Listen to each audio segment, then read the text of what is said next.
شباب حبايب قلبي، ازيكم؟ عاملين ايه؟ يا رب تكونوا كويسين وكل حاجة تكون ماشية معاكم كويس. شباب تانية ثانوي، انا عارف ان في ناس كتير انضمت لينا متأخر، ففي حصص وقع منها، وفي افكار كتير مش عارفة تلمها، وعارف ان انت عندك امتحان شهر في المدرسة، بلس ان في امتحان شهر احنا هنعمله في السنتر واونلاين ان شاء الله، هيبقى على اول 10 يوم 1/10 ان شاء الله. تمام؟ فانت محتاج ان انت تكون مركز في الريفيجن دي. احنا هنشتغل مع بعض على اول 3 دروس، من اول ديموكريتس لحد الكوانتم نمبر او الفور كوانتم نمبر.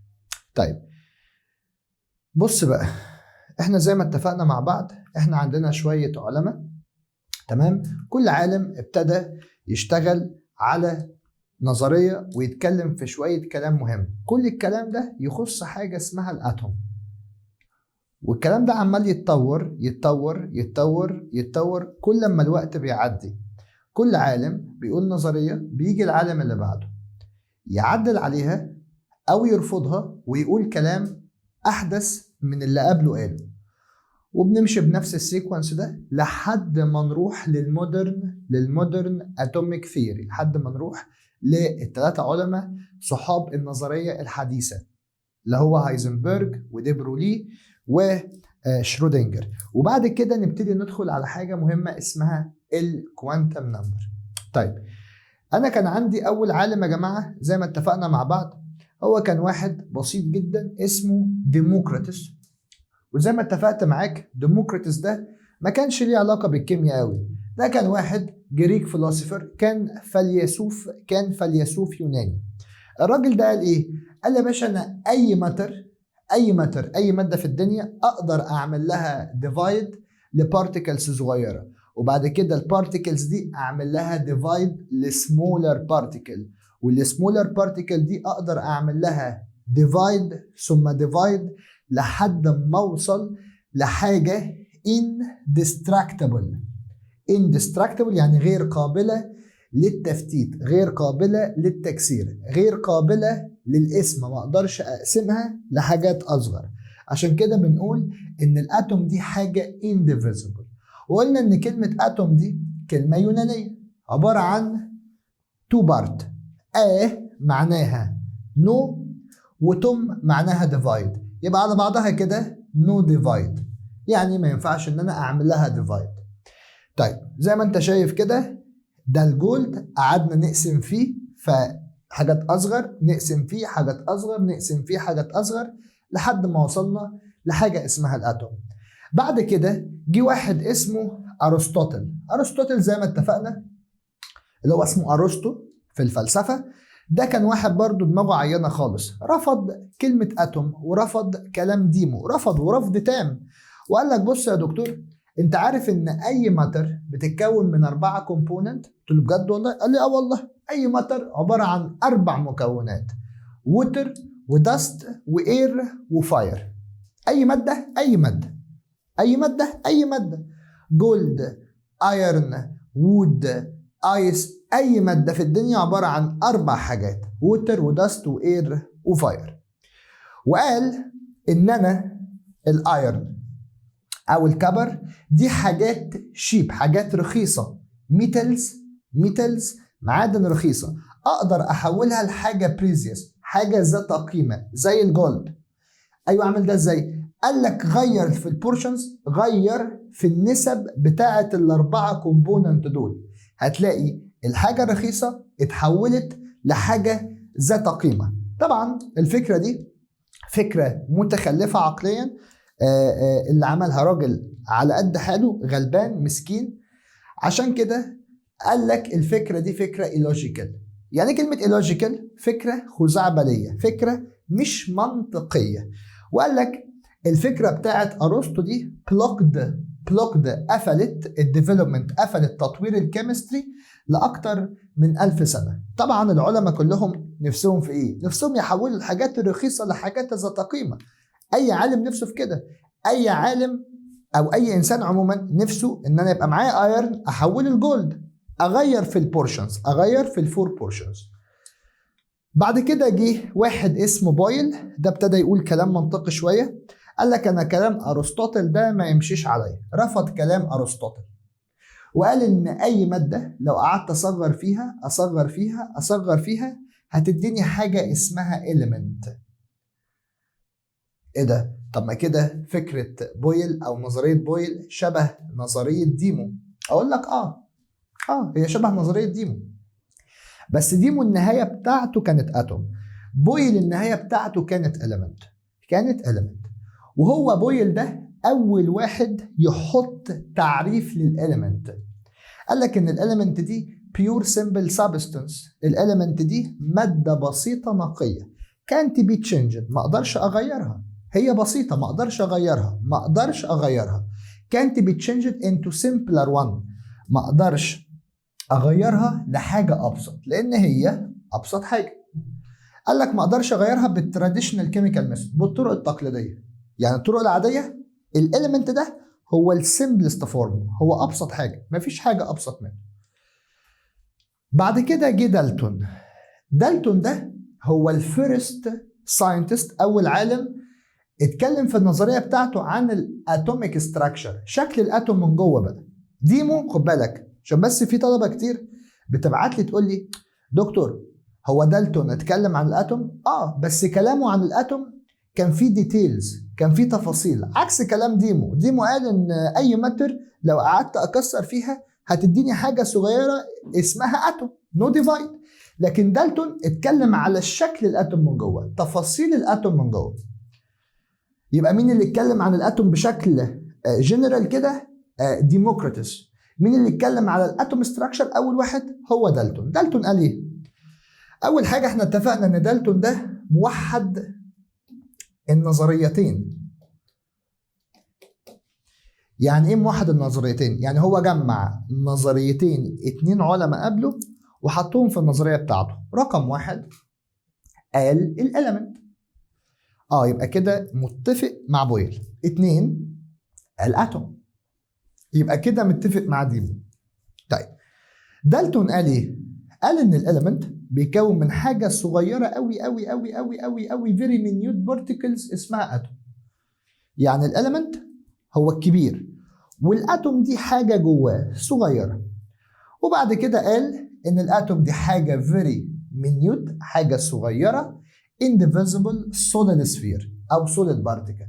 يعني الاتوم دي عامله زي البليه، صلبه من بره ومن جوه. تمام؟ طبعا رازرفورد اثبت عكس ذلك تماما، بس احنا ماشيين مع بعض كده واحده واحده. يبقى دالتون قال ان الاتوم بليه solid sphere، وان الاليمنت جواها اتوم. بعد كده قال ان الماس اوف اتوم، الكتله بتاعه الاتوم في نفس الاليمنت بتبقى سيميلر. يعني انا لو عندي مثلا 10 اتوم من الاكسجين هلاقي ال10 اتوم دولت الماس بتاعتهم 16. لو عندي 10 اتوم من الهيدروجين هلاقي ان ال10 اتوم من الهيدروجين دولت الماس بتاعتهم 1. طب لو قارنت الهيدروجين بالاكسجين هل دولت سيم element؟ لا، ده دول different element، حاجه اكسجين وحاجه هيدروجين. عشان كده مش هيبقى عندهم نفس الماس. عشان كده بيقول لك الماس بتاع الاتوم differ from element to another. الماس بتاع الاتوم بيختلف من element للتاني. قال لك الكومباوند، خد بالك في اسئله كتير هنحلها مع بعض ان شاء الله في المراجعه دي. يقول لك مين اول واحد اتكلم على الكومباوند؟ مين اول واحد اتكلم على الكومباوند فورميشن؟ هو دالتون قال ان الكومباوندز ده بيبقى ميني اتومز، كذا اتومز لديفرنت element، كذا اتوم لديفرنت element. بس قال لك عشان تعمل كومباوندز لازم يكون في السمبل نوميريكال ريشيو، لازم يكون في ابسط قيمه رقميه، ابسط صوره. يعني ايه ابسط صوره؟ يعني مثلا انا دلوقتي جيت عملت كده، دي ايه؟ والله دي ووتر. طيب ودي ايه؟ والله برضو دي ووتر. طب دي ايه؟ والله دي برضو ووتر. يبقى دول 3 ووتر، صح كده؟ طيب بس في حاجه مهمه. انا هنا عندي كام هيدروجين؟ 2. عندي كام اكسجين؟ 1. هنا عندي كام هيدروجين؟ عندي 4. كام اكسجين؟ عندي 2. هنا عندي 6 هيدروجين، عندي 3 اكسجين. هل الشكل ده ابسط شكل؟ ده ابسط حاجه. طب هل ده ينفع ابسطه ولا هو ابسط حاجه؟ لا، ينفع ابسطه. اعمل اوفر 2 اوفر 2 هيديني 2 to 1. وهنا ينفع ابسطه اوفر 3 اوفر 3 هيديني برضو 2 to 1. دالتون بقى لما جه يتكلم قال لك لما تيجي تعمل ميه لازم تعملها في السمبل نوميريكال ريشيو، لازم تبقى ابسط حاجه، لازم تبقى ابسط حاجه. طيب بعد كده في واحد اسمه تومسون. واحد اسمه ايه؟ اسمه تومسون. تومسون ده يا جماعه كان في علماء قبله كانوا شغالين على نفس التجربه، بس هو اللي ربنا وفقه بقى وقدر ان التجربه بتاعته تنجح وتحقق نجاح. تومسون ده كان هدفه الاساسي ان هو عايز الجاز يوصل كهرباء. كان عايز الجاز يكوندكت الكتريستي، كان عايز الجاز يوصل كهرباء بشكل كويس. طيب قال لك تومسون لما جه يعمل التجربه بتاعته عملها على حاجه اسمها الالكتريك ديسشارج تيوب ثرو جاز. يعني لما جه اشتغل في انبوبه فيها جاز الكتريستي متوصله بالكهرباء. وقال لك اكتشف بالجهاز ده اللي هو اسمه الالكتريك ديسشارج تيوب ده، اكتشف حاجه اسمها الكاثود راي. اكتشف اشعه اسمها اشعه الكاثود.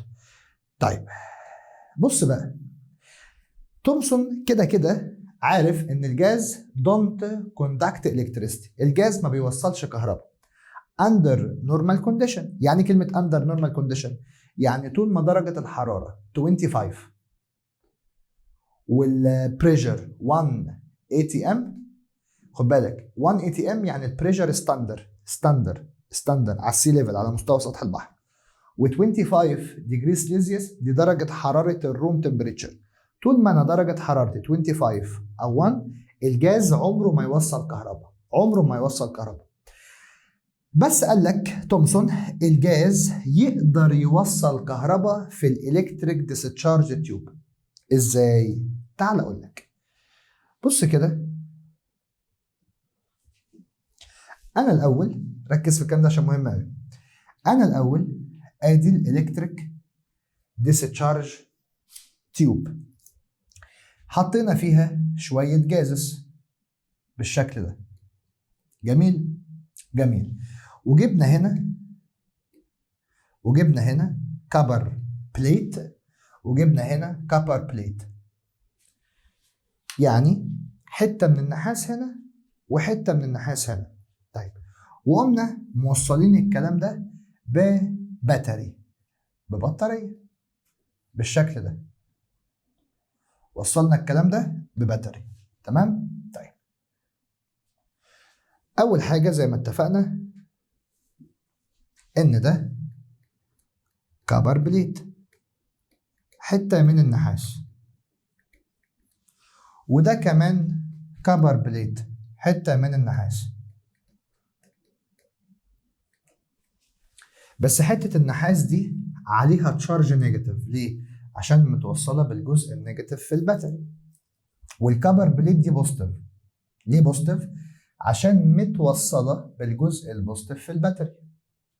طيب في هنا حاجة مسحناها كلها، ده أنا ذكي ذكاء رهيب. طيب ماشي اهي، رجعتها تاني كده.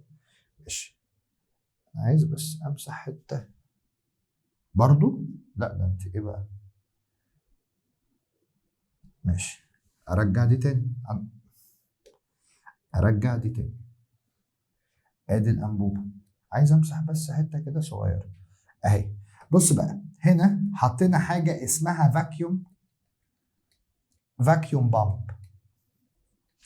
الفاكيوم بامب دي وظيفتها ايه؟ الفاكيوم بامب دي وظيفتها ان هي هتاخد شويه جاز، هتسحب شويه جازس. يعني بدل ما الجازس كتير هتبقى الجازس قليله، فبالتالي بدل ما كان في زحمه من الجاز هيبقى فيه زحمه قليله بالشكل ده. يعني انا الفاكيوم بامب دي ابتدت تديسشارج، تسحب جاز. الفاكيوم بامب دي مكنسه، سحبت منها شويه جاز، فبالتالي بدل ما كان في جازز كتير والبريشر جوه التيوب عالي، لا البريشر هيبقى قليل، هنقلل البريشر، الضغط هيبقى قليل. جميل. قليل يعني كام؟ قليل يعني اقل من 1 اي تي ام. حلو كده؟ حلو. وخلينا الكهرباء هنا خليناها اكتر من 10,000 فولت بوتنشال ديفرنس. يعني خلينا جهد البطارية، الجهد بتاع البطارية، قوة البطارية أكتر من 10,000. لقينا الجاز وصل كهرباء، ولقينا إن في شعاع اسمه كاثود راي. الكاثود راي ده لقيناه خرج من النيجاتيف راح للبوزيتيف.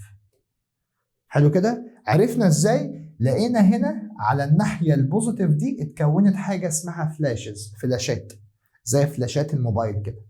فعرفنا ان في حاجة اسمها كاثود راي. ما تنساش ان الجزء النيجاتيف ده اسمه كاثود الكترود، يعني القطب الكاثودي، وده بيبقى نيجاتيف. وما تنساش ان الجزء البوزيتيف ده اسمه انود الكترود، يعني الجزء الانودي. هو الالكتريك ديسشارج تيوب لما جت طلعت الشعاع، طلعته من ناحيه الكاثود الكترود ولا من ناحيه الانود الكترود؟ طلعته من ناحيه الكاثود، عشان كده اسمه كاثود راي. الكاثود راي ده ليه شويه مواصفات هقولها لك، بس اديني بالظبط دقيقتين. يبقى احنا دلوقتي الجاز هنخليه يوصل كهرباء جوه الالكتريك ديسشارج تيوب لما التو الكترود يقصد ايه بالتو الكترود؟ الكاثود والانود، حته الكبر دي وحته الكبر دي. قال لك لما الاثنين الكترود دولت يبقوا متوصلين بالكتريك سورس، يتوصلوا بالكهرباء. هم فعلا متوصلين بالكهرباء. مش بس كده، قال لك لازم الكهرباء تكون البوتنشال ديفرنس يكون مناسب عالي، يعني بس يبقى البريشر قليل. ايوه، انت عايز البوتنشال ديفرنس كام؟ قال لك انا عايز البوتنشال ديفرنس يبقى increase around 10,000 فولت. عايز البوتنشال ديفرنس يبقى اكتر من 10,000 فولت. قال لك هنلاقي ستريم خطوط invisible ray، خطوط غير مرئيه، هتخرج من الكاثود الكترود، يعني خرجت من الجزء النيجاتيف. الكاثود راي دي هتعمل لي فلورسنت جلو، هتعمل لي فلاشز الناحيه الثانيه عند الانود، هتبتدي تتكون فلاشات هنا، على الناحيه الثانيه من الانبوبه. الناحيه دي اسمها انود، لكن الناحيه دي اسمها كاثود. قال لك احنا هنعرف فيما بعد ان الكاثود راي دي هي الالكترون. ايه مواصفات الكاثود راي؟ احنا قلنا الكاثود راي ده نيجاتيف تشارج فيري تايني، يعني الكاثود راي ده ليه شحنه نيجاتيف وصغيره جدا. رقم 2 بيمشي في ستريت لاين. الكاثود راي ده لا بيروح يمين ولا بيروح شمال، بيمشي في ستريت لاين. قال لك الكاثود راي ده السرعه بتاعته اقل من السبيد اوف لايت، سرعته اقل من السبيد بتاعه اللايت. هو سريع جدا جدا جدا، بس اقل حاجات بسيطه من اللايت. هي سرعه السبيد بتاعه اللايت كام؟ 3 ملتبلاي 10 باور 8 متر بير سكند.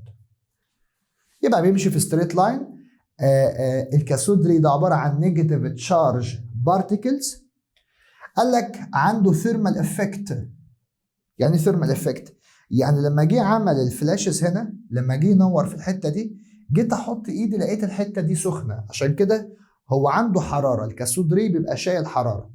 قال لك بيتاثر بالكهرباء والمغناطيس. لو انت فاكر لما كنت باجي احط، لو ده الكاثود راي، لما كنت باجي احط بطاريه هنا، لو ده مثلا يعني ده نيجاتيف وده بوزيتيف، كنت الاقي الكاثود راي تروح ناحيه البوزيتيف.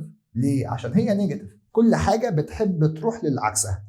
لو جبت ماجنت حطيته كده زي ما انا حاطط الرسمه تحت، لو جبت ماجنت حطيته كده هلاقي الكاثود راي بيبتدي يمشي ستريت ويجي عند الحته اللي فيها ماجنت يتحرك. ليه؟ عشان هو بيتاثر بالماجنت وبيتأثر بالإلكتريستي. ليه؟ عشان هو عنده تشارج، عنده شحنة. فالشحنة دي بتخلي الكاثود ري يتأثر بالإلكتريك فيلد والمagnetic فيلد.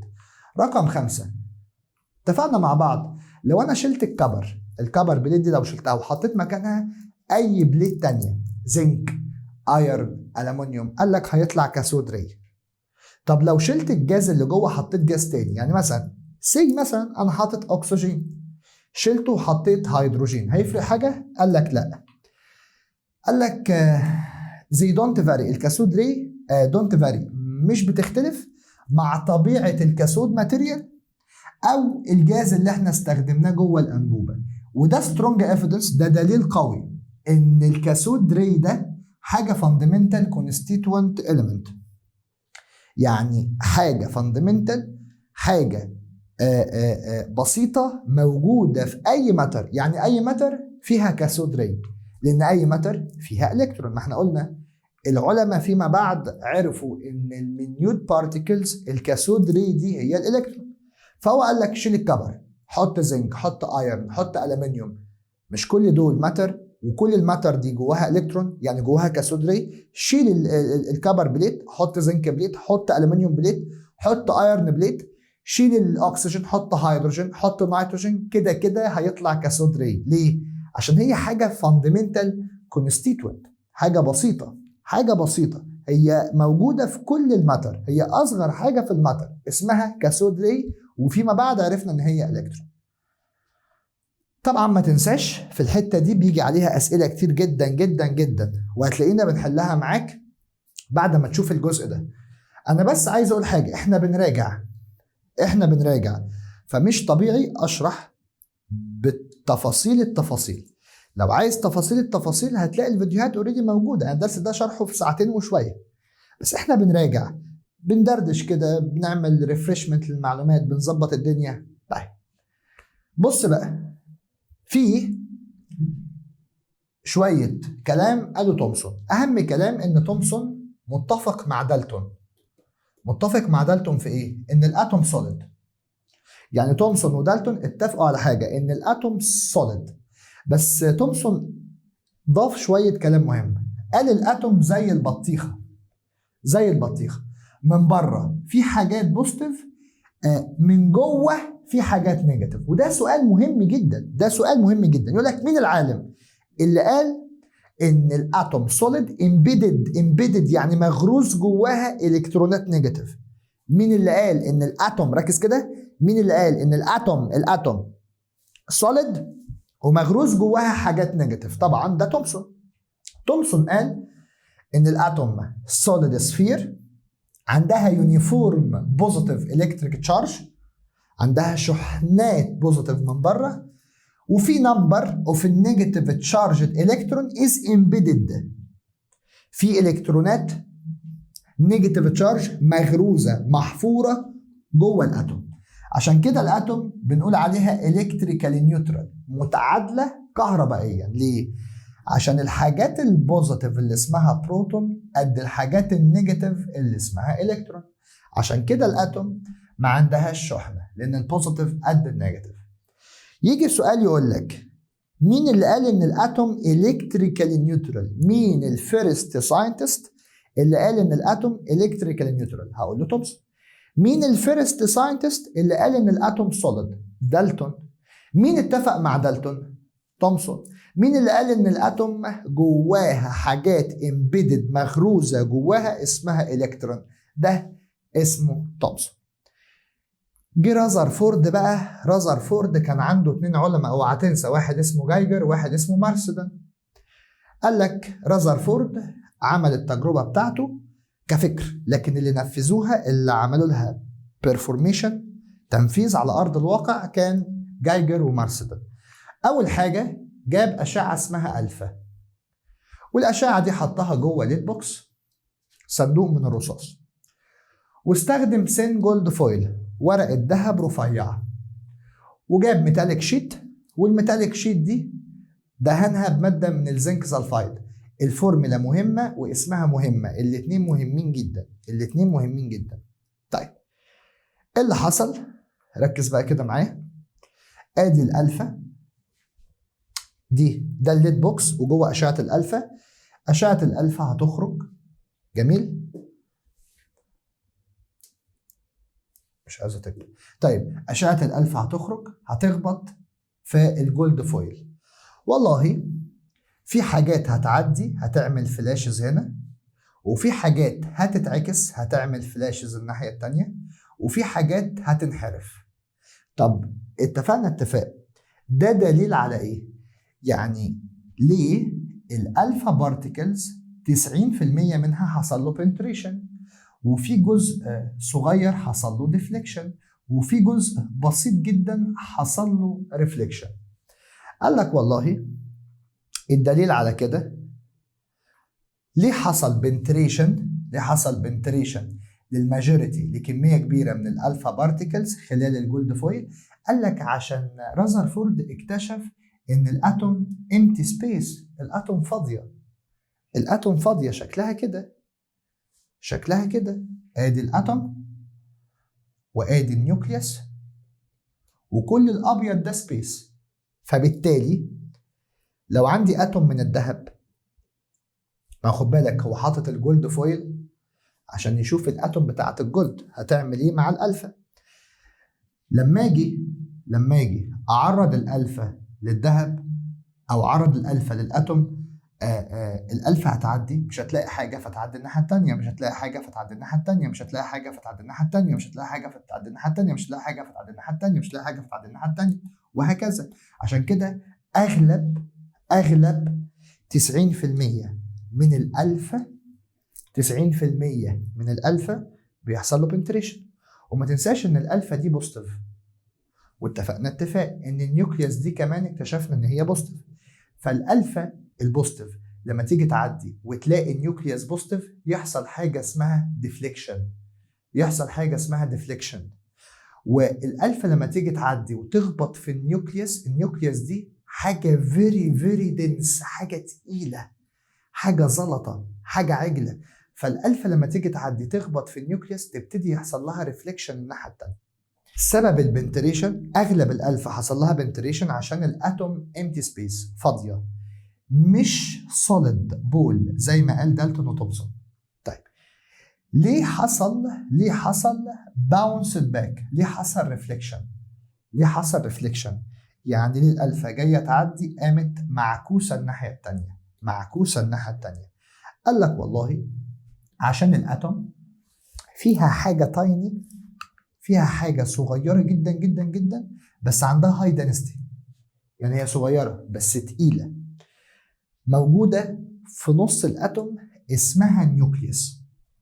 وبيقول لك ان الاتوم كلها الماس بتاعتها هي الماس بتاعت النيوكليوس، رغم ان النيوكليوس حجمها صغير قوي مقارنه بالاتوم، هلاقي ان النيوكليوس تقيله، الماس بتاعتها هي الماس بتاعت الاتوم.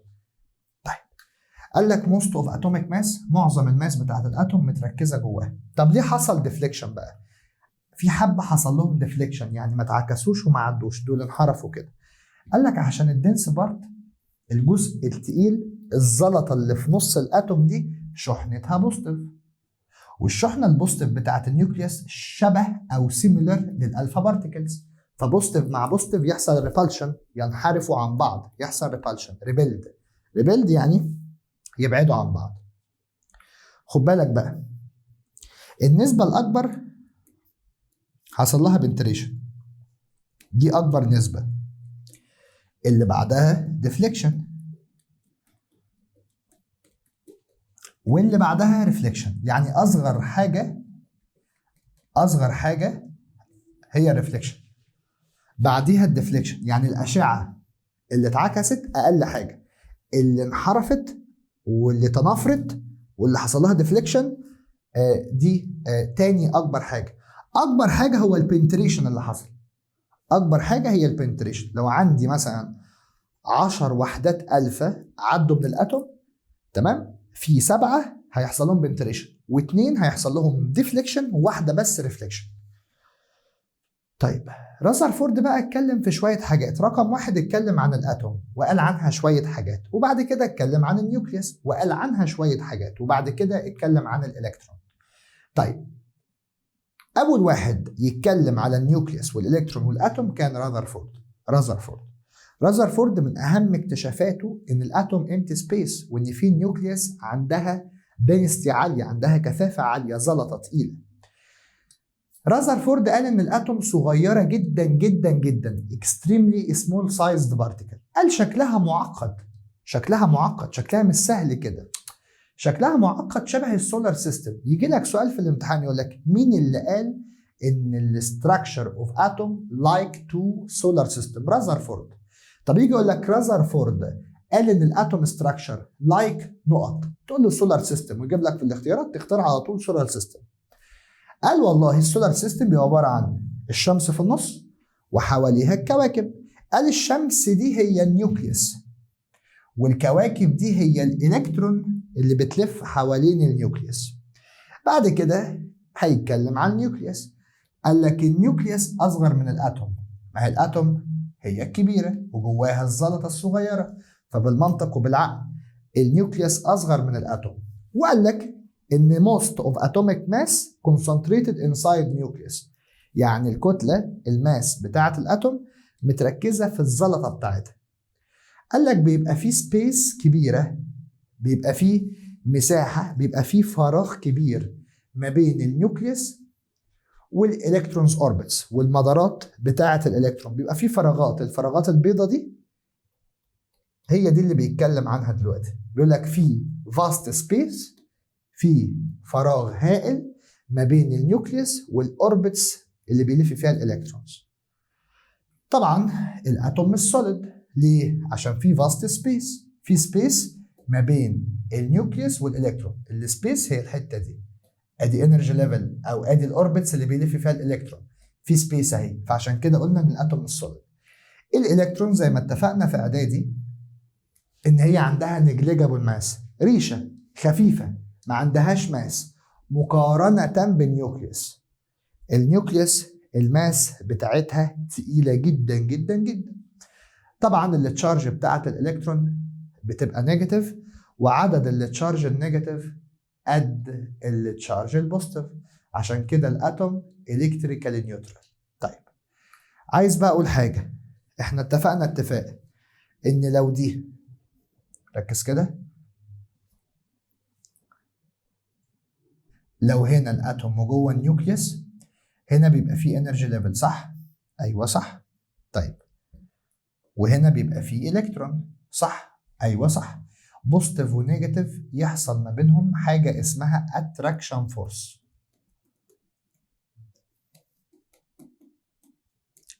حلو الكلام؟ حلو. بلس ان الالكترون ده بيقعد يلف حوالين ايه؟ بيقعد يلف حوالين النيوكليوس في الاوربتس بتاعته زي الكواكب، فبيعمل طاقة اسمها طاقة الدوران، اسمها centrifugal force، قوة الدوران. القوتين دول قد بعض بس عكس بعض، يعني لو دي بالبوزيتيف دي بالنيجاتيف. عشان كده دايما هتلاقي الالكترون ثابت في الاوربتس بتاعته وهو بيلف، ثابت، وهتلاقي النيوكليوس ثابته في مكانها. عمر النيوكليوس ما تشد الالكترون، عمر الالكترون ما يروح للنيوكليوس. ليه؟ عشان النيوكليوس بتعمل اتراكشن فورس، بس في نفس الوقت الالكترون ما بيسكتش، بيعمل حاجه اسمها سنترفيوجال فورس. القوتين دول عكس بعض بس قد بعض. بص بيقول لك زي ترافل، كلمه زي ترافل عايده على الالكترون. الالكترون بتلف حوالين النيوكليوس في تريمندوس سبيد، بسرعه عاليه، وبتلف في سبيشال اوربتس، فبيحصل اتراكشن فورس ما بين الالكترون النيجاتيف والنيوكليوس البوزيتيف. قال لك الاتراكشن فورس دي ايكوال ان، تساوي الكوانتيتي اند اوبوزيت ان دايركشن تو السنترفيوجال فورس. يعني السنترفيوجال فورس والاتراكشن فورس قد بعض بس عكس بعض. عشان كده الالكترون doesn't fall into nucleus، الالكترون عمره ما يروح للنيوكليوس، بيفضل يلف في المدارات بتاعته بشكل مستقر. طيب هو ايه سبب السنترفيوجال فورس؟ الريفولفنج of الالكترون around the nucleus. دوران الالكترون حوالين النيوكليوس. طيب ايه هي عيوب او الاخفاقات بتاعه رذرفورد؟ كل اللي احنا قلناه ده ورذرفورد عنده شويه اخفاقات. ايه الاخفاقات بتاعته؟ قال لك رذرفورد ثيوري، نظريه رذرفورد مالها بقى؟ failed to explain، فشل في توضيح الاتوميك ستراكشر. ما وضحش الاتوميك ستراكشر بشكل واضح وصريح. ليه؟ قال لك عشان didn't explain، ما وضحش السيستم in which الالكترون revolve، ما وضحش السيستم اللي الالكترونات بتلف بيه حوالين النيوكليوس.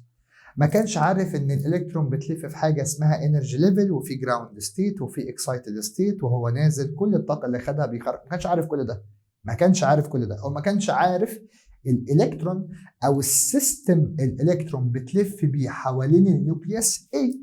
فبالتالي جه واحد اسمه بور اشتغل على الكلام ده.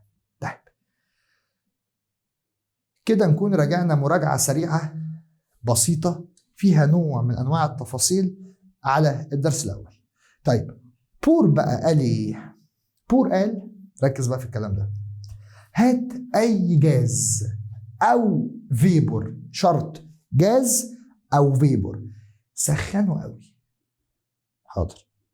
وبعد ما تسخنه ركز كده، قلل البريشر. وبعد ما تقلل البريشر هتلاقي ألوان من الطيف خرجت من الجاز ده. بس الكلام ده كله عشان يحصل لازم يحصل جوه أنبوبة اسمها إلكتريك ديسشارج تيوب اللي كان لسه مستخدمها تومسون. طيب قال لك لو أنا مسكت أتوم سخنتها، بس الأتوم دي في صورة جاز أو فيبور، ولازم تبقى بيور. شوف في كام شرط: جاز، فيبور، بيور. أسخنها لحد ما توصل لهاي بريشر، هاي تمبريتشر ولو بريشر. يعني لازم التمبريتشر تبقى عالية والبريشر يبقى قليل. ساعتها الأتوم دي هتطلع حاجة اسمها سبيكترم، ألوان طيفية، ألوان الطيف. طيب الإيميشن سبيكترم، خروج السبيكترم أو إشعاع السبيكترم، دي بنقول عليها لاين سبيكترم، خطوط أو ألوان الطيف. قال لك ركز كده بقى، لما جينا نفحص اللاين سبيكترم دي، بص ادي الالكتريك ديسشارج تيوب محطوط جواها جاز، علينا التمبريتشر قوي، قللنا البريشر قوي زي تجربه تومسون، لقينا في سبيكترم خرجت، في حزمه ضوئيه خرجت. مسكنا الحزمه دي حللناها بالبريزم، عملنا لها اناليسيز، لقينا في الوان ابتدت تظهر. بس الالوان دي عشان تظهر لازم تظهر على دارك اريا، منطقه سوداء. ولقينا الالوان دي separated restricted، يعني منفصله عن بعض. يعني الالوان مش سايحه على بعض، لا، كل لون واخد الخط بتاعه مظبوط. قال لك لما جينا نفحص نشوف الراديانت لايت دي اللي خرجت لما سخنت الجاز، وصلته لهاي تمبريتشر وقللت البريشر. لما جينا نفحص السبيكترم دي بجهاز اسمه سبيكتروسكوب او البريزم، لقينا السبيكترم دي بتتكون من limited number، عدد محدود من الالوان المنفصله عن بعض، restricted colored light، limited number of restricted colored light. يعني الالوان عددها محدد ومنفصله عن بعض. وعشان نشوف الالوان المنفصله عن بعض بشكل واضح وصريح جمعناها على دارك اريا. احنا فين؟ جمعناها على دارك اريا، منطقه مظلمه مش منطقه بيضاء. قال لك اللاين سبيكترم دي حاجه كاركترستيك. يعني ايه حاجه كاركترستيك؟ يعني بص كده، الهيدروجين طلع سبيكترم، حللنا السبيكترم لقينا لون فايلوت، لون بلو، لون جرين، ولون ريد. لو شلت الهيدروجين وحطيت اكسجين، الالوان دي مش هتفضل زي ما هي، الالوان دي هتتغير. لو شلت الهيدروجين والاكسجين وحطيت نيتروجين، الالوان دي مش هتفضل هي هتتغير. لو شلت الاكسجين والهيدروجين والنيتروجين وحطيت مكانهم فلورين او كلورين، الالوان دي مش هتفضل هي الالوان دي هتتغير. ده دليل على ايه؟ ده دليل ان اللاين سبيكترم بيميز الماده. يعني الماده لو طلعت فايلوت وبلو وجرين وريد، ده كده هيدروجين على طول. ما انا عارف الهيدروجين بيطلع 4 الوان، فايلوت بلو جرين ريد. قال لك اللاين سبيكترم دي بتبقى حاجه كاركترستيك، حاجه مميزه للماده.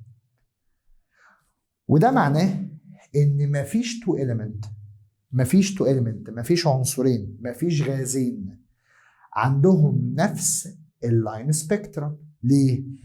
عشان مفيش elements عندها نفس الرقم اللي تحت.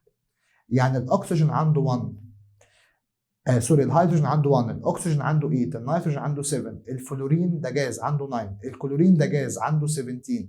ارقام مختلفه. واحنا شبهنا في الشرح، لما كنا بنشرح شبهت لك اللاين سبيكترم في الجازس او في الفيبور زي الفينجر برينت عندنا. الفينجر برينت بتاعتي تختلف عن اي فينجر برينت تانية. الفينجر برينت بتاعت يحيى ابراهيم تختلف عن اي فينجر برينت تانية. تمام؟ طيب طبعا اتفقت معاك ان الالوان دي لازم تحفظها. الفايلوت ليه ويف لينس، ليه طول موجي احفظه، والبلو نفس الكلام، والجرين نفس الكلام، والريد نفس الكلام. احفظ الارقام دي خطيره جدا جدا جدا. طيب بور اتفق مع رذرفورد في 3 نقط. النقطه الاولى ان في حاجه بوزيتيف اسمها النيوكليوس. النقطه الثانيه ان عدد الالكترون النيجاتيف قد عدد البروتون البوزيتيف. النقطه الثالثه ان في طاقه اسمها سنترفيوجال فورس، دي بسبب ان الالكترون بيلف حوالين النيوكليوس. الطاقه دي ايكويفالنت، تساوي الاتراكشن فورس. فبالتالي الالكترون عمره ما يروح يترمي في حضن النيوكليوس، والنيوكليوس ما تقدرش تشد الالكترون، لان في قوتين بيبقوا، ركز كده، قوتين بيبقوا قد بعض بس عكس بعض، فبيكنسلوا بعض. طيب ايه الكلام الجديد؟ عشان ده كلام مهم قوي. الكلام الجديد لازم تبقى عارفه كويس، وهو ايه؟ انا دلوقتي عندي انرجي ليفل اسمه K، وعندي انرجي ليفل اسمه L، وعندي انرجي ليفل اسمه M، وعندي انرجي ليفل اسمه N، وعندي انرجي ليفل اسمه O، وعندي انرجي ليفل اسمه B، وعندي انرجي ليفل اسمه Q. يبقى انا كده عندي كام انرجي ليفل؟ ما شاء الله عندي 7. الكي ده المستوى الاول، ده المستوى الثاني، ده الثالث، ده الرابع، خامس، سادس، سابع. طيب لو انت واخد بالك، دي اسمها النيوكليوس. دي اسمها ايه؟ النيوكليوس. انهي انرجي ليفل قريبه من النيوكليوس؟ الكي والال. هتلاقي المسافه ما بين الكي والال اكبر من الاو والبي، او البي والكيو. يبقى انا كل ما ببعد عن النيوكليوس، كل ما الانرجي ليفل يبقى فارذر، يبقى بعيد عن النيوكليوس. الجاب المسافه ما بين التو انرجي ليفل اللي بعاد عن النيوكليوس بتبقى قليله، فبالتالي الطاقه بتبقى قليله. وكل ما الجاب ما بين التو انرجي ليفل القريبين من النيوكليوس، الجاب بتبقى كبيره، لان الانرجي ليفلز دولت قريبين قوي من النيوكليوس. يبقى الانرجي ليفل دولت كلوز قريبين من النيوكليوس، لكن الانرجي ليفل دولت بعاد عن النيوكليوس. فهنا في جاب كبيره، هنا في جاب قليله، لكن هنا في جاب كبيره. طبعا طالما المسافه ما بين التو انرجي ليفل كبيره، فالطاقه اللي انا كالكترون هحتاجها هتبقى كتيره. لو الجاب قليله فبالتالي الطاقه اللي انا كالكترون هحتاجها هتبقى قليله. يعني ده الكترون اهو، الالكترون ده في اقل انرجي ليفل. طالما الالكترون في اقل انرجي ليفل، يبقى على طول الالكترون ده بقول عليه ان هو في الجراوند ستيت. كلمة جراوند ستيت يعني كحيان، لسه الحالة بتاعته جراوند على الأرض. أول ما الإلكترون ده ياخد الكوانتم، ياخد الطاقة، واتفقنا مع بعض إن الإلكترون بياخد الكوانتم، الإلكترون بياخد الكوانتم في صورتين، بياخد الطاقة في صورتين، لا إما هيت حرارة، لا إما إلكتريستي كهرباء، مفيش تالت، هي لا إما حرارة لا إما كهرباء. هيبتدي الإلكترون يتفتت ويتنطط، ممكن يطلع هنا أو هنا أو هنا أو هنا أو هنا، على حسب إيه؟ على حسب الكوانتم اللي خدها. طب هو لو طلع هنا، الإلكترون طالما طلع هنا بقى في حالة اسمها الإكسايتد ستيت، بقى في حالة سعادة، بقى مبسوط، بقى في حالة إكسايتد ستيت، بقى سعيد ومبسوط. طب هل الإلكترون هيفضل سعيد ومبسوط كتير؟ لا، قالك هيرجع تاني مطرح ما كان موجود، بس وهو راجع كل الطاقة اللي خدها هيبتدي إن هو يخرجها، هيخرجها في صورة لاين سبيكترم، هيخرجها في صورة ألوان طيفية. اللاين سبيكترم دي هنحللها، هنعرف الإلكترون ده بتاع أنهي إيليمنت بالظبط. لو طلع فايلوت، بلو، جرين، ريد، يبقى الكلام على هيدروجين. لو طلع أي لون تاني يبقى الكلام على أي إيليمنت تاني. ذاكر الألوان هتعرف الإيليمنتس بتاعك. بس إحنا ما عندناش غير الهيدروجين، ما عندناش غير الهيدروجين. جميل جميل. طب أسأل سؤال، هو الإلكترون ده وهو نازل طلع طاقة كتير ولا قليلة؟ هقول لك. لو أنا دلوقتي عندي إلكترون هنا عايزه يطلع يبقى هنا، وهو نازل هيطلع لاين سبيكترم. أسأل سؤال، أنهي طاقة أعلى، من البي للكيو ولا من الكي للال؟ واحد يقول لي من الكي للال عشان المسافة ما بينهم كبيرة، هقول له ممتاز. والطاقة الأقل يقول يا دكتور ما طالما الطاقة من الكي للال كبيرة يبقى الطاقة من البي للكيو هتبقى قليلة. ليه يا حبيبي؟ عشان المسافة ما بينهم قليلة. اتفقنا مع بعض اتفاق، كل ما الانرجي تقل الفريكوانسي هتقل والويف لينث هيزيد، وكل ما الطاقة تزيد الفريكوانسي هتزيد بس الويف لينث هيقل. حلو كده؟ طيب ممكن أعرف شكل الموجة دي إيه؟ والله شكل الموجة دي كده، هيبقى شكلها كده. تمام؟ هلاقي ثانية واحدة، شكل الموجة دي هيبقى كده، هيبقى شكلها كده. طبعا الويف لينث هي المسافة ما بين الكريست والكريست أو الطرف والطرف. طبعا المسافة هنا قليلة. تعال أوريك شكل الموجة فوق هيبقى عامل إزاي. والله الموجة فوق هيبقى شكلها كده. أنت عارف إن المسافة الويف لينث بتبقى ما بين الكريست والكريست. بص المسافة دي قد إيه؟ المسافة دي كبيرة عشان الويف لينث كبيرة والإنرجي قليلة. بص المسافة دي قد إيه؟ المسافة دي قليلة عشان الويف لينث قليل عشان الإنرجي كتير. طبعا طالما خدت طاقة كتيرة عشان المسافة ما بين التو انرجي ليفل كتيرة، فوانا نازل هخرج طاقة كتير، فالألوان اللي هتخرج عشان طاقتها كتير الويف لينث بتاعها قليل. لكن لو أنا ما بين انرجي ليفلز بعاد عن النيوكليوس فالمسافة بينهم قليلة، فالطاقة اللي هاخدها عشان أطلع قليلة والطاقة اللي هطلعها وأنا نازل قليلة. طالما الطاقة قليلة الانرجي قليلة يبقى الويف لينث كبير. طيب خد بالك بقى من حاجة، دايما الإلكترون لما بيجي يتحرك من انرجي ليفل قليل لانرجي ليفل أعلى بيتحرك في كومبليت جامب، في نطة كاملة. نطة كاملة، ما بينطش كذا نطة، ما بينطش كذا نطة. طيب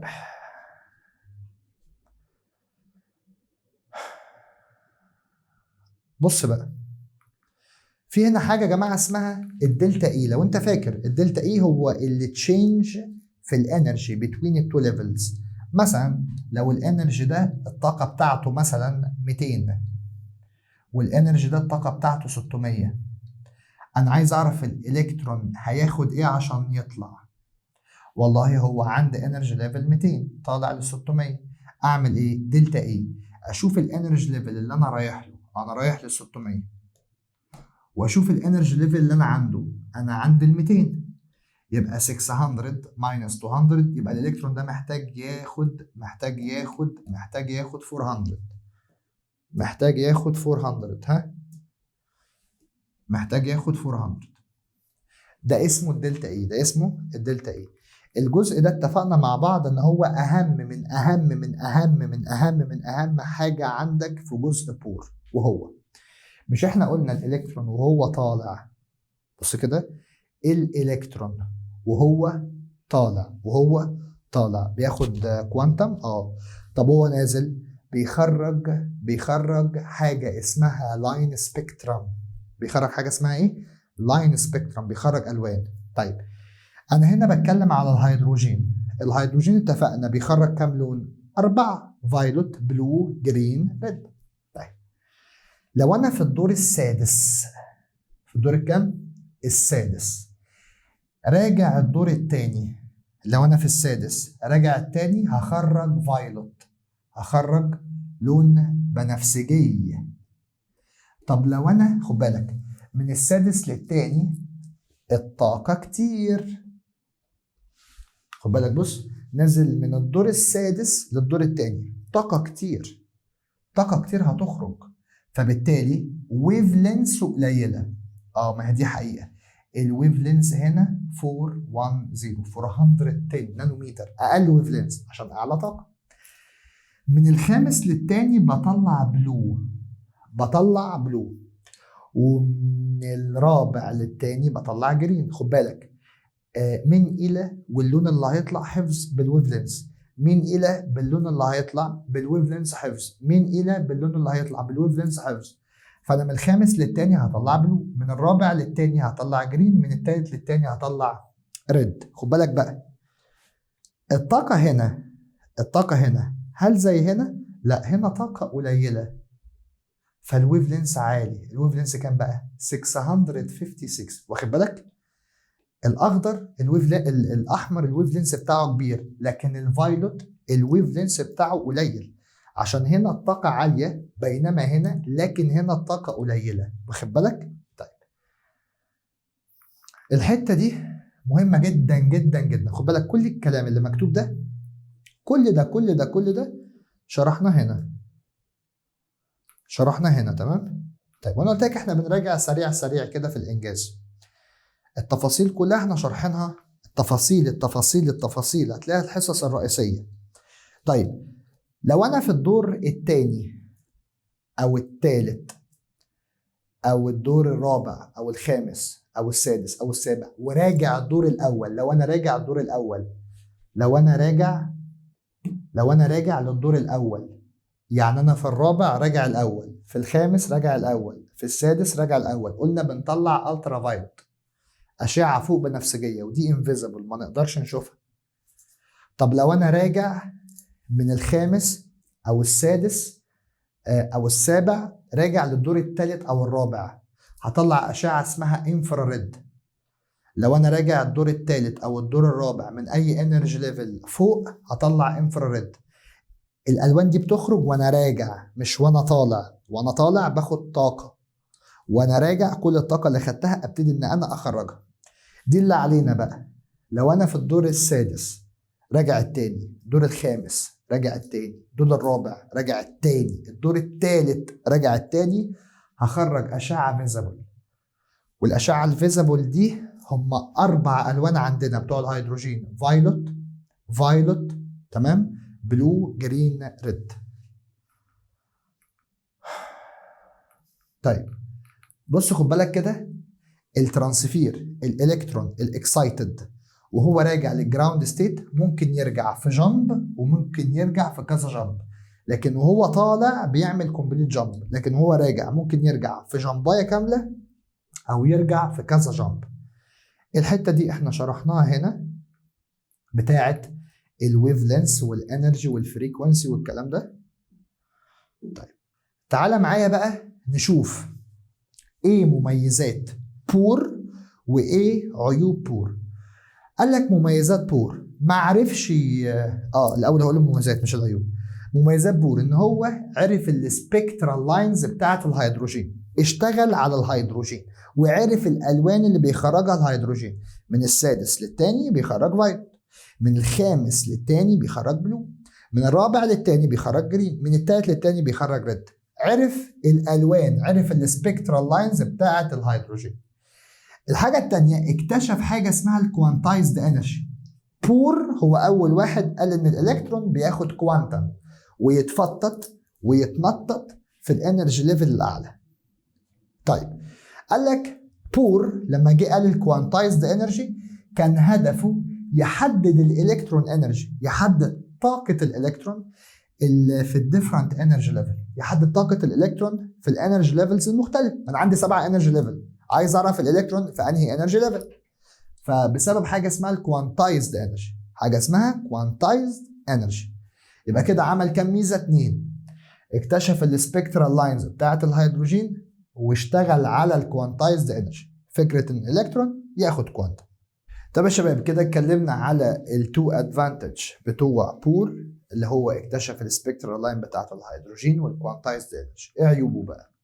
قال لك هو ما عرفش يشتغل خالص غير على السبيكترال لاينز بتاعه الهيدروجين. اي اليمنت تاني ما عرفش. هي فيلد، فشل تو اكسبلين، فشل ان هو يوضح، فشل ان هو يحلل الالوان بتاعه اي اليمنت تاني اكسبت الهيدروجين. طب اشمعنى الهيدروجين؟ عشان الهيدروجين عنده 1 اتوميك نمبر، عنده 1 بروتون، عنده 1 الكترون، فبالتالي عنده سمبل الكترونيك سيستم. يعني لما اجي اوزع الالكترون بتاعه الهيدروجين هحط في الكي 1 الكترون، فهو كالكترون بسيط سهل. 2 اتفقنا ان بور اتعامل مع الالكترون كبارتيكل نيجاتيف تشارج بس، وتجاهل خالص الويف بروبرتيز بتاعتها. قال ان الالكترون ما عندهاش اي ويف بروبرتيز، ما بصش على الويف بروبرتيز بتاعه الالكترون خالص. شرح بور ان انا اقدر احدد اللوكيشن والسبيد بتاعه الالكترون. مش بس كده، ده قال لك in the same time او at the same time، في نفس الوقت. انا بس عايز اقول حاجه صغيره جدا. الالكترون ده اتفقنا انه سرعته قريبه قوي من سرعه اللايت، يعني حاجه سريعه جدا جدا جدا. بلس قلنا ان الالكترون ريشه خفيف. تخيل حاجه خفيفه جدا سريعه جدا، ازاي اعرف لها اللوكيشن، مكانها وسرعتها في نفس الوقت؟ ده كلام شبه مستحيل. قال لك but in fact، بس ده في الواقع شيء impossible، شيء مستحيل. هو بقى بور قال ان ممكن. يبقى كده بور قال كام عيب؟ قال 3. او عنده كام عيب؟ عنده 3 عيوب. ما عرفش يشتغل على اي سبيكترال لاين لاي اليمنت تاني، ده رقم 1. اتعامل مع الالكترون كبارتيكل نيجاتيف وما اتكلمش على الويف بروبرتيز خالص، لان الالكترون عندها ويف بروبرتيز. كل الكترون بيطلع انرجي، بيطلع ويف لينث، بيطلع فريكونسي، ودي ويف بروبرتيز. قال لك possible، ممكن نحدد اللوكيشن والسبيد بتاعت الالكترون، بس ده في الواقع شيء impossible. 4 قال ان الالكترون ده بيلف في اوربتس 2D بلانر، بيلف في دايره مسطحه زي كده. لكن في الواقع يا جماعه، في الواقع الالكترون بتاعه الهيدروجين او الهيدروجين اتوم دي بتبقى 3 دايمنشن 3D. فقال لك ان الاتوم بتاعه الالكترون دي بتبقى بلانر يعني دوريه مسطحه، لكن هي في الواقع هي 3 دايمنشن 3D. جم بقى العلماء المودرن، واحد اسمه دي برولي اشتغل على نظريه الدول نيتشر، واحد اسمه هايزنبرج اشتغل على الانسرتينتي برنسبل، واحد اسمه شرودنجر اشتغل على الويف ميكانيكال ثيوري. النظريه بتاعت الدول نيتشر دي مسكت عيب من عيوب بور، والانسرتينتي برنسبل اشتغلت على عيب من عيوب بور، والويف ميكانيكال ثيوري اشتغلت على عيب من عيوب بور. اول حاجه دي برولي يا جماعه هو عمل نظريه اسمها الدول نيتشر، الطبيعه المزدوجه، ان الالكترون هو ويف وفي نفس الوقت الكترون بارتيكل. يعني دي برولي قال الالكترون بارتيكل نيجاتيف، هي بارتيكل نيجاتيف وفي نفس الوقت عنده ويف بروبرتيز. هايزنبرج قال النظريه الغير محدده، قال احنا ما نقدرش نحدد اللوكيشن والسبيد بتاع الالكترون في نفس الوقت، ده شيء impossible، شيء مستحيل. فعمل حاجه اسمها البروبابيليتي، الاحتماليه. يعني احتمال الاقي الالكترون هنا او هنا او هنا او هنا او هنا او هنا، لان الالكترون حاجه سريعه جدا، حاجه سريعه جدا خفيفه جدا، فمش هقدر احدد اللوكيشن والسبيد بتاع الالكترون بشكل واضح. لا، قال لك الانسرتينتي برنسبل، قال لك الديترمينيشن، تحديد السبيد او الفيلوسيتي والبوزيشن او اللوكيشن بتاع الالكترون at same time، ده شيء impossible، ده شيء مستحيل. عشان كده هايزنبرج عمل حاجه اسمها البروبابيليتي. في سؤال موجود من ضمن الاسئله اللي احنا هنحلها بيتكلم عن ايه؟ بيقول لك who scientist، انهي ثيوري اتكلمت عن البروبابيليتي، الاحتماليه؟ هو هايزنبرج. احتماليه وجود الالكترون في كذا مكان، ما اقدرش اجزم ان الالكترون موجود هنا او هنا او هنا، لا هو ممكن يكون هنا او هنا او هنا او هنا. الويف ميكانيكال ثيوري اشتغل عليها عالم استرالي اسمه شرودنجر، بس كان بيساعده اينشتاين نجم الماس وبلانك ده عمل قانون الانرجي لما قال بلانك كونستانت في الفريكونسي، لو ما خدتوش في الفيزيكس فانت هتاخده يعني. ودي برولي وهايزنبرج، كل العلماء دول يا جماعه ساعدوا شرودنجر في الويف ميكانيكال ثيوري بتاعتي. قال لك شرودنجر عمل حاجه اسمها الويف ميكانيكال ثيوري، وبسبب وجود اينشتاين عمل ايكويشن للويف، عمل معادله ماثيماتكس للويف ميكانيكال ثيوري، يعني نظريته اثبتها باثبات علمي رياضي ماثيماتيكالي. والويف دي يا جماعه لما شرودنجر حلها قدر يحدد الانرجي ليفلز بشكل ادق، وقدر يعرف ان الريجنز، المنطقه السبيس اللي حوالين النيوكليوس، المنطقه دي بيبقى فيها الكترونات بشكل كويس. بور قال ان الالكترون لازم يبقى موجود على الانرجي ليفلز نفسها، ما ينفعش الالكترون يبقى موجود في الحته الفاضيه دي، المنطقه دي منطقه فوربيدن، منطقه ممنوع يكون فيها الالكترون. شرودنجر بعد ما عمل الويف ايكويشن اثبت ان الالكترون ممكن عادي يبقى على الانرجي ليفل، وممكن يبقى موجود في السبيسز بتوين الانرجي ليفل. يبقى حل الايكويشن بتاعت شرودنجر وضحت لنا حاجتين. رقم واحد، تحديد الالاود انرجي ليفل، عرفنا الانرجي ليفلز بشكل اوضح وادق، وعرفنا ان المنطقه اللي حوالين الانرجي ليفل، المنطقه دي بيبقى فيها الكترونات بشكل كويس جدا جدا جدا. طيب الويف ميكانيكال ثيوري غيرت مفهومنا عن حركه الالكترون، وان الالكترون مش لازما يبقى موجود على الفيكسد اوربتس، مش لازما الالكترون يبقى موجود على الانرجي ليفل نفسه، لا ممكن الاقيه في السبيسز بتوين انرجي ليفل. شرودنجر يا جماعه اكتشف ان في حاجه اسمها اوربيتالز، وفي حته بيضه كده اسمها كلاودز. الاوربيتالز دي هو الخط الاصفر او الاورنج او الخط البترولي او الازرق ده.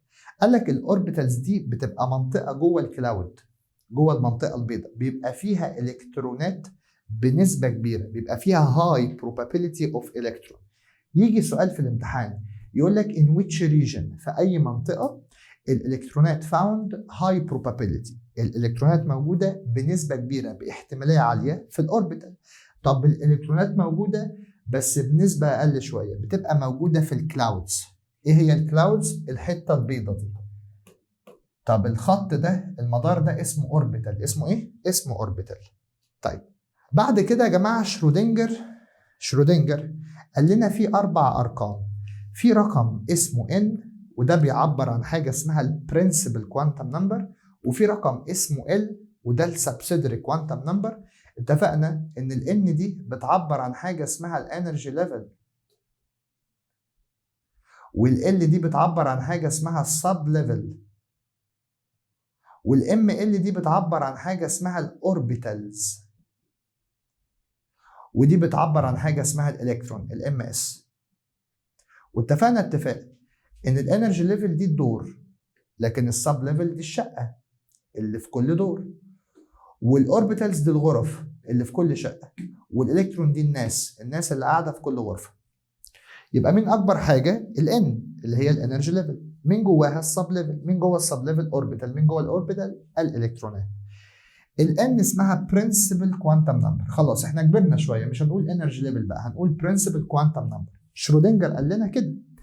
السبسيدري كوانتم نمبر دي بتبقى ال اللي هي السب ليفل. كلمه برنسبل كوانتم نمبر يعني ارقام رئيسيه، ارقام اوليه. سبسيدري كوانتم نمبر يعني ارقام فرعيه. بعد كده عندي حاجه اسمها ماجنتيك كوانتم نمبر. الماجنتيك كوانتم نمبر هي الاوربيتالز الغرف. وبعد كده عندي السبين كوانتم نمبر، حركه الالكترون بتبقى ام اس، والماجنتيك بتبقى ام ال، والسبسيدري بتبقى ال، والبرنسبل كوانتم نمبر بتبقى ان. هتكلم الاول على الان اللي هي الانرجي ليفل. احنا اتفقنا ان انا عندي 7 انرجي ليفل، كي ال ام ان او بي كيو. طبعا الانرجي ليفل ليها ليترز، ليها حروف وليها ارقام، لسه شارحينها. طيب زي ما انا وضحت لك هنا، كي ال ام ان او بي كيو 1 2 3 4 5 6 7. طيب قال لك لو انت عايز تعرف كل الكترون، كل انرجي ليفل بيشيل كام الكترون، هستخدم القاعده اللي اسمها 2 ان باور 2. كلمه الان دي هي الرقم بتاع الانرجي ليفل. يعني الكي هو الانرجي ليفل الاول، ال الثاني، الام الثالث، الان الرابع. قال لك والله لما جينا استخدمنا 2 ان باور 2 لقينا الانرجي ليفل الاول بيشيل 2 الكترون، والثاني بيشيل 8، والثالث بيشيل 18، والرابع بيشيل 32 الكترون. عشان كده يا جماعه احنا قلنا الانرجي ليفل كام؟ 7. القاعده دي اتطبقت على اول 4 بس. طب ليه اخر 3 لا؟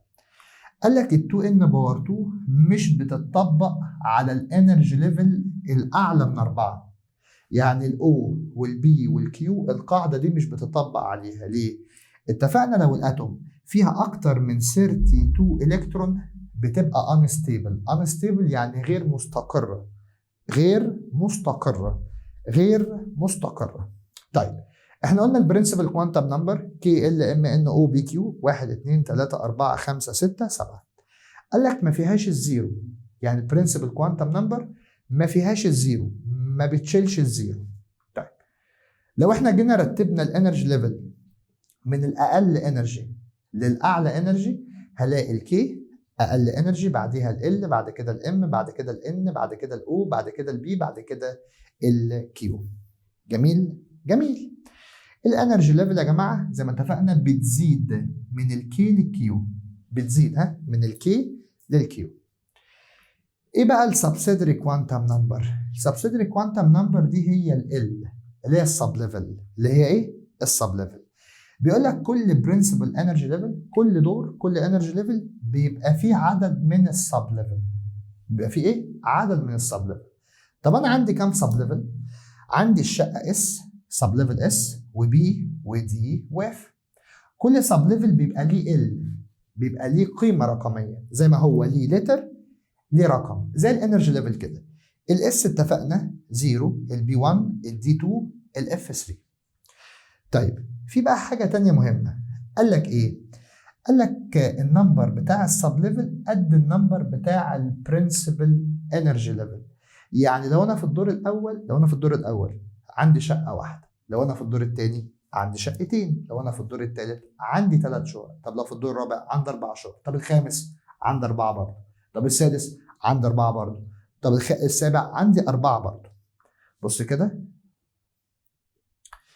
الدور الاول، بص كده الدور الاول في شقه اسمها ال1 اس، شقه اس.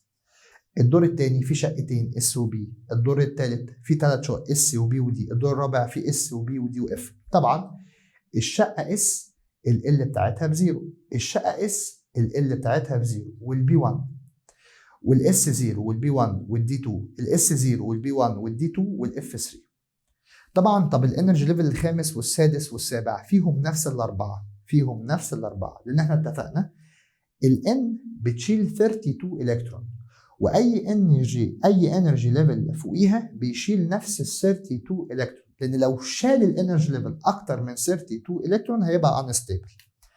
طيب خد بالك بقى، قال لك لو انت عايز تعرف، لو انا كيحيى عايز اعرف من الN عندي كام كان في قاعده كده اسمها 0 n-1. شوف الN بكام وحطها واعمل -1. يعني لو الN ب1، 1 - 1 0، يبقى انا عندي شقه واحده بس اسمها 0. طب لو انا في الدور الثاني 2 - 1 1، يبقى انا عندي ال0 وال1. طب 3 - 1 2، يبقى انا عندي ال0 وال1 وال2. طب 4 - 1 3، يبقى انا عندي ال0 وال1 وال2 وال3. تمام؟ طيب خد بالك بقى من حاجه مهمه. زي ما الانرجي ليفل، في انرجي ليفل، ركز كده، في انرجي ليفل كي طاقته اقل من ال، وال طاقته اقل من ام، وام طاقته اقل من ان، وهكذا. قال لك الشقه اس دي شقه كحيانه، اسكان شباب، اوضه وصاله كده على قد الحال يعني، شقه طاقتها قليله. البي لا، شقه حلوه كده، 3 اوض وايه، 3 اوض وصاله وحمام وبتاع. طب الشقه دي دوبلكس بقى، دوبلكس، شقتين فوق بعض وبينهم سلم كده و6 حمامات و10 اوض والدنيا جميله. الشقه اف دي بقى فيلا، بقى فيلا ببسين بجنينه، والشركه الالمانيه تيجي كل اسبوع ترش لك، شغل ممثلين. ها طيب، فاحنا لو رتبنا السب ليفل من السب ليفل الضعيف للسب ليفل الاعلى، هلاقي ان الاس اقل طاقه، بعد كده البي، بعد كده الدي، بعد كده الاف. الحمد لله. بعد كده هندخل على حاجه اسمها الماجنتيك كوانتم نمبر، اللي هي الام ال. انا عايز اعرف كل شقه فيها كام غرفه. والله احنا حافظين ايه؟ لو انا في الشقه اس فانا عندي غرفه واحده. طب لو في الشقه بي عندي 3 غرف. طب لو في الشقه دي عندي 5 غرف. طب لو في الشقه اف، لا ده انا في الشقه اف بقى الدنيا معايا بايظه خالص وغنى فاحش، عندي 7 غرف، 1 2 3 4 5 6 7. يبقى انا هنا عندي 1 اوربيتال، وهنا عندي 3 اوربيتال، وهنا عندي 5 اوربيتال، وهنا عندي 7 اوربيتال. تمام؟ طيب قال لك لو انا عايز اعرف كل قلايه فيها كام اوربيتاليه، هعمل قاعده اسمها 2l+1. ماشي. الاس دي ال بتاعتها بكام؟ بزيرو. 2 ملتبلاي 0 0 بلس 1 1، غرفه واحده. طب لو ال ب1 2 ملتبلاي 1 ب 2 بلس 1 3. تمام. طب لو ال ب2 2 ملتبلاي 2 4 بلس 1 5. طب لو ال 3 2 ملتبلاي 3 6 بلس 1 7. بس كده. يبقى انا عندي قاعده 0n-1 بشوف الدور فيه كام شقه، و2l+1 بشوف كل شقه فيها كام غرفه. تمام؟ تمام. طيب بص بقى، المفروض ان كل غرفه من دول بيبقى ليها رقم. الرقم بجيبه ازاي؟ قال لك نيجاتيف ال 0 بوزيتيف ال. يعني شوف الاول ال بكام.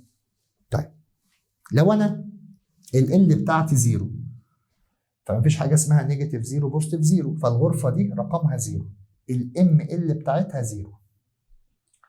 طب هنا ال ب1، يبقى في نيجاتيف 1 وفي 0 وفي بوزيتيف 1، يبقى الغرفه دي رقمها نيجاتيف 1، والغرفه دي رقمها 0، والغرفه دي رقمها بوزيتيف 1.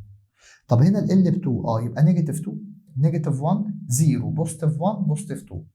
طب الغرفه دي 3، يبقى نيجاتيف 3 نيجاتيف 2 نيجاتيف 1 0 بوزيتيف 1 بوزيتيف 2 بوزيتيف 3. يبقى انا دلوقتي عشان اعرف كل غرفه الرقم بتاعها، بص الرقم بتاعها كام، هعمل نيجاتيف ال 0 بوزيتيف ال، نيجاتيف ال 0 بوزيتيف ال، هعرف كل غرفه الرقم بتاعها كام. طيب بص كده، اول حاجه اول حاجه انا في الدور الاول عندي الشقه اس، عندي الشقه اس ال بتاعتها بزيرو. طب الام ال بجيبها ازاي؟ نيجاتيف ال زيرو بوزيتيف ال، كده كده ال بزيرو فهتبقى زيرو. طيب الدور الثاني في شقتين الاس والبي، الاس بزيرو والبي ب1. عشان اجيب الام ال ما كده كده الزيرو لا فيه نيجاتيف ولا فيه بوزيتيف هيبقى زيرو، لكن ال بتاعه البي 1 ففي نيجاتيف 1 في زيرو في بوزيتيف 1. تمام؟ طيب اسال سؤال، هنا في غرفه وهنا في 3، يبقى الدور الثاني في شقتين وفي 4 غرف. 4 غرف. طب هنا ده الدور الثالث في 3 شقق، الاس والبي والدي، الاس بزيرو، البي ب1، الدي ب2. لو عايز اجيب الام ال كده كده الزيرو ملوش ام ال، مفيش لا نيجاتيف زيرو ولا بوزيتيف زيرو فهتبقى زيرو. البي ب1 يبقى نيجاتيف 1 0 بوزيتيف 1. الدي ب2 يبقى نيجاتيف 2 نيجاتيف 1 0 بوزيتيف 1 بوزيتيف 2. عندي غرفه في الاس و3 في البي و5 في الدي يبقى 9. وهكذا. بص هنا الدور الرابع في 4 شقق، شقه اس، شقه بي، شقه دي، شقه اف. الاس 0، البي 1، الدي 2، الاف 3. لو عايز اجيب الام ال كده كده الام ال بتاعت الاس 0 مفيش نيجاتيف 0 مفيش بوزيتيف 0. طب البي ال ب 1 يبقى الام ال نيجاتيف 1 0 بوزيتيف 1. ال ب 2 يبقى الام ال نيجاتيف 2 نيجاتيف 1 0 بوزيتيف 1 بوزيتيف 2. طب ال ب 3 يبقى الام ال نيجاتيف 3 نيجاتيف 2 نيجاتيف 1 0 بوزيتيف 1 بوزيتيف 2 بوزيتيف 3. ادي اوضه، ادي الثالثه، ادي الخامسه، كده 9. 9 و7 16. قال لك طب انا لو عايز اجيب من الدور من الانرجي ليفل الغرف على طول، قال لك اعمل ده باور 2، اعمل ده باور 2، اعمل ده باور 2، اعمل ده باور 2. طبعا الكلام ده احنا شارحينه كله بالتفصيل. طيب ممكن اعرف شكل الغرفه اللي في الاس؟ قال لك والله شكل الغرفه اللي في الاس بسيط، شكلها دايره سيمتريكال، فيها سيمتريه، فيها تجانس كده، ده شكلها. خد بالك بقى، بص الغرفه بتاعت ال1 اس وبص الغرفه بتاعت ال2 اس. يقول لي مفيش فرق، واحد يقول لي مفيش فرق، اقول لك لا، الغرفه بتاعت سوري الاس دي، الشقه اس دي في الدور الاول، فالغرفه بتاعت الاس اللي في الدور الاول دوريه اصغر شويه من الغرفه بتاعت الاس اللي في الدور الثاني. كل ما الشقه بتبقى في دور اعلى، في انرجي ليفل اعلى، الطاقه بتاعتها بتزيد فحجمها بيزيد شويه. فشكل الاس، شكل الغرفه بتاعت الاس مدوره، الدوريه دي بتكبر على حسب الغرفه في انهي شقه، والشقه دي في الدور الكام. البي بقى، البي فيها 3 غرف، نيجاتيف 1 0 بوزيتيف 1. قال لك بيبقى شكلها شبه البيرز كمتريتين ماسكين مع بعض هيد تو هيد. يعني ادي كمتريه راسها هنا وادي كمتريه راسها هنا، لو الراسين لزقوا ببعض بيعملوا لي شكل الاوربيتال بتاعه البي. ده شكل الاوربيتال بتاعه البي، وده نفس الشكل وده نفس الشكل، بس الفرق ان هنا الاوربيتال على الاكس لكن هنا على الواي لكن هنا على الزد، فبيبقى الشكل كده. في غرفه على الاكس اكسس، في غرفه على الواي اكسس، في غرفه على الزد اكسس. عشان كده البي نيجاتيف 1 0 بوزيتيف 1. قال لك الغرفه دي بتبقى على الاكس، يعني الكمتريه بتبقى على الاكس، هنا بتبقى على الواي، الكمتريه بتبقى على الواي واقفه كده، هنا بتبقى على الزد، بتبقى مايله كده عامله كده، هنا عامله كده، هنا عامله كده. يعني الغرفه الاولى دي اللي هي نيجاتيف 1 بيتقال عليها بي اكس، يعني الغرفه اللي على الاكس اكسس، ودي اسمها بي واي الغرفه اللي على الواي اكسس، وهنا بي زد الغرفه على الزد اكسس. قال لك الغرف بتاعه الدي وبتاعه الاف، الدي فيها 5 غرف والاف فيها 7 غرف. قال لك دي شكلها معقد ما تشغلش بالك بيها، فكك يعني ما تشغلش بالك.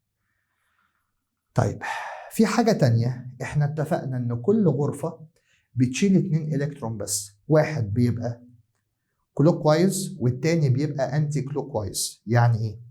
يعني واحد بيبقى باصص لفوق، واحد بيبقى باصص لتحت، واحد بيبقى ماشي كلوك وايز مع قارب الساعة، واحد بيبقى ماشي انتي كلوك وايز. ما ينفعش الاتنين الكترون يبقوا في نفس الاتجاه، لازما واحد اتجاهه فوق والتاني اتجاهه تحت، فبيبقى الشكل كده، بيبقى الشكل كده، بيبقى الشكل كده. جميل. قال لك الالكترون، في الكترون باصص لفوق ده بيبقى كلوك وايز، وفي الكترون باصص لتحت ده بيبقى انتي كلوك وايز. الكلوك وايز الام اس بتاعته بوزيتيف هاف، والانتي كلوك وايز الام اس بتاعته بتبقى نيجاتيف هاف. طب احنا ليه حاطينهم عكس بعض؟ قال لك والله عشان ده كلام مهم قوي. قال لك والله ما ينفعش التو الكترون يتحطوا في نفس الدايركشن، ما ينفعش التو الكترون يبقوا باصين لفوق زي بعض او باصين لتحت زي بعض. ليه؟ عشان الاثنين الكترون دول عندهم نيجاتيف تشارج، فبالتالي طالما عندهم نيجاتيف تشارج وهما في نفس الاتجاه هيحصل ريبالشن. فبنعمل ايه؟ واحد باصص لفوق وواحد باصص لتحت بالشكل ده، فده بيلف كلوك وايز لكن ده بيلف انتي كلوك وايز، فيحصل حاجه مهمه جدا جدا جدا اسمها ريديوس ريبالشن، بنقلل الريبالشن عشان واحد بيتحرك لفوق وواحد بيتحرك لتحت. قال لك كل الكترون بيتحرك في المحور بتاعه وبيعمل حاجه اسمها ماجنتيك فيلد، بيعمل مجال مغناطيسي. عشان كده في حاجه اسمها ماجنتيك كوانتم نمبر وفي حاجه اسمها سبين كوانتم نمبر. ليه اسمها ماجنتيك كوانتم نمبر؟ الماجنتيك كوانتم نمبر هي الام ال، هي الاوربيتالز. ليه اسمها ماجنتيك كوانتم نمبر؟ عشان الاوربيتالز بتعمل ماجنتيك فيلد بسبب حركه الالكترون، بسبب حركه، واخد بالك من ايدي بتعمل كده كلوك وايز وبتعمل كده انتي كلوك وايز، الكترون باصص لفوق والكترون باصص لتحت. قال لك كل الكترون وهو بيتحرك في المحور بتاعه بالشكل ده بيعمل حاجه مهمه جدا جدا جدا اسمها ماجنتيك فيلد. اسمها ايه؟ ماجنتيك فيلد. طيب قال لك بيبقى فيه اوبوزيت سبين، بيبقى فيه حركه معاكسه بيعملها الاثنين الكترون، وده بيحصل في نفس الاوربيتال، في نفس الغرفه تلاقي الغرفه فيها الكترون باصص لفوق والكترون تاني باصص لتحت. طيب قال لك كل الكترون بيعمل ماجنتيك فيلد. طب انا عندي كام الكترون؟ عندي 2، فكده بقى عندي 2 ماجنتيك فيلد.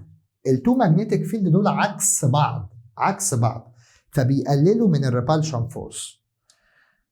قال لك بسبب ان الاثنين الكترون دول عكس بعض بنقلل من حاجه اسمها الريبالشن فورس. طبعا ده غرفه فاضيه، دي غرفه فيها الكترون واحد ودي غرفه فيها 2 الكترون، واحد كلوك وايز واحد انتي كلوك وايز. طيب بيقول لك ايه بقى؟ although يعني بالرغم من الاثنين الكترون في نفس الاوربيتال عندهم نفس التشارج الى انهم دونت ريبل، ما بيضربوش بعض، ما بيحصلش ريبالشن فورس. ليه؟ عشان كل الكترون بيعمل ماجنتيك فيلد، كل الكترون بيعمل مجال مغناطيسي نتيجه السبيننج، نتيجه الدوران اللي هو بيدور. في الكترون بيقعد يلف كلوك وايز والكترون بيلف انتي كلوك وايز. التو الكترون دولت بيعملوا ماجنتيك فيلد opposite in direction، يعني واحد بيعمل ماجنتيك فيلد في اتجاه الساعه كلوك وايز، واحد بيعمل ماجنتيك فيلد انتي كلوك وايز عكس اتجاه الساعه، فبالتالي الريبالشن بيبقى قليل. بيقعدوا يعملوا كده. طب لو حطيتهم في نفس الاتجاه هيعملوا كده، فبالتالي الاوربيتالز هتبقى unstable. لكن ربنا مخلي الالكترونات في كل غرفه محطوطه، ركز كده، محطوطه عكس بعض، فبالتالي بيحصل ديكريز للريبالسيف فورس، قوه التنافر بتبقى قليله، بيتنافروا بس بنسبه اقل بسبب ان في 2 ماجنتيك فيلد عكس بعض. اسال سؤال، هي الاس فيها كام غرفه؟ فيها كام اوضه؟ واحده، يعني فيها 2 الكترون.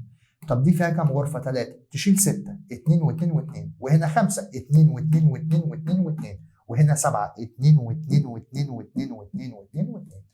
يعني ده بيشيل 14 الكترون، ده بيشيل 10، ده بيشيل 6، وده بيشيل 2. طيب كده نكون راجعنا بشكل مبسط مفصل سريع على اول 3 دروس.